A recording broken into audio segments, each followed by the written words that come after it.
vous? Est-ce que c'est un désintérêt, une défiance ou pas? Il y a beaucoup moins de monde que celui de Kinshasa, par exemple. Qu'est-ce que ça veut dire pour vous? Bon, écoutez, je ne vais pas parler à la place des chefs d'État qui n'ont pas été là. Je sais que les États étaient représentés et pour la plupart à un niveau conséquent, soit les chefs du gouvernement, soit des ministres des Affaires étrangères qui sont des plénipotentiaires et qui engagent leurs États partout à travers le monde. Dans le cas de la République démocratique du Congo, le chef de l'État n'est pas venu parce que retenu par des urgences pressantes liées au processus politique qui est en cours. Comme vous le savez, nous venons de sortir du dialogue politique. Nous avons conclu un accord qui en appelle à la mise sur pied d'un nouveau gouvernement. Et ce n'est pas au moment où il est en train de mener des consultations pour la mise en place de ce gouvernement que le chef d'État aurait pu s'éloigner de la capitale. Justement, il y a un nouveau Premier ministre en RDC. Est-ce que ça veut dire qu'on est sur la route d'un processus électoral qui fonctionne correctement? Écoutez, c'est notre conviction. Nous pensons que le dialogue s'est tenu avec la participation de la majorité présidentielle, de l'opposition politique, de la société civile, est arrivé à un accord politique responsable, une feuille de route qui balise le chemin vers des élections à une date raisonnable et des élections qui sont appelées à être crédibles, mais aussi à se tenir de manière paisible. Et donc, nous sommes convaincus que nous sommes sur la ligne droite vers les élections. Et le gouvernement qui va être mis en place, le chef de l'État l'a dit lors de son dernier discours sur l'état de la nation, devant les deux chambres du Parlement réunies en congrès, aura pour principale tâche, précisément, l'organisation des élections. Vous avez dit en avril que l'ONU était irresponsable d'appeler les élections là, en décembre. C'est quoi un calendrier responsable? Qu'est-ce qui est un calendrier raisonnable et responsable pour la RDC aujourd'hui? Le calendrier responsable et raisonnable, c'est celui qui est basé sur des considérations objectives.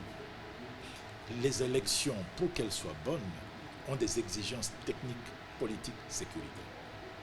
Vous ne pouvez pas décréter que vous allez avoir des élections dans 3 semaines dans un pays comme la République démocratique du Congo. Le dialogue politique a eu l'occasion d'entendre les experts en matière électorale, non seulement de la République démocratique du Congo, mais aussi ceux du secrétariat général des Nations Unies, ceux de l'Organisation internationale de la francophonie, et ceux sélectionnés par le gouvernement américain, qui tous ont examiné la question et ont dit clairement à toutes les parties les délais dans lesquels des élections convenables pouvaient être organisées. Et c'est sur cette base qu'il a été arrêté qu'au 31 juillet 2017, on terminerait l'opération d'enrôlement des électeurs et qu'au mois d'avril 2018 auraient lieu les élections. Avant cela, il n'y a aucun expert qui pense que c'est faisable. La date du 19 décembre approche. Est-ce que vous craignez des violences ou est-ce que vous pensez que les choses vont se passer tranquillement en RDC? Écoutez, je ne peux pas exclure qu'il y ait quelques tentatives de violence parce qu'il est clair que tous les acteurs politiques congolais ne sont pas nécessairement responsables. Qu'il y en a quelques-uns qui justement sont en train d'investir dans la politique du pire afin de pouvoir organiser un soulèvement populaire, afin de pouvoir accéder au pouvoir par des voies non constitutionnelles. Ce qui est clair cependant, c'est que l'État congolais prendra ses responsabilités, mais aussi que le peuple est en train de démontrer qu'il n'est pas prêt à se laisser manipuler.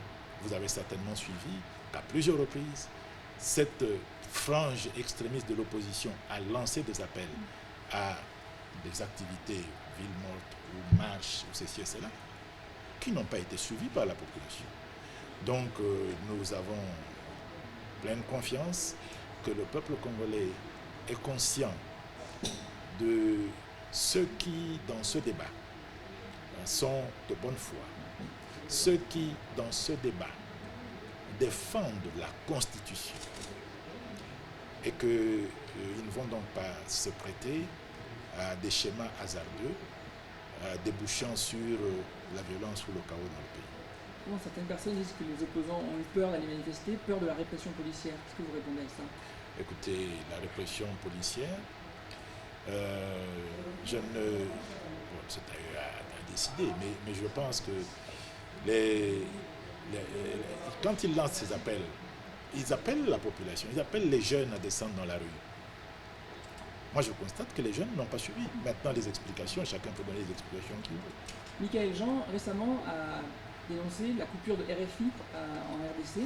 Qu'est-ce que vous répondez à ça? Est-ce que RFI va pouvoir réémettre prochainement?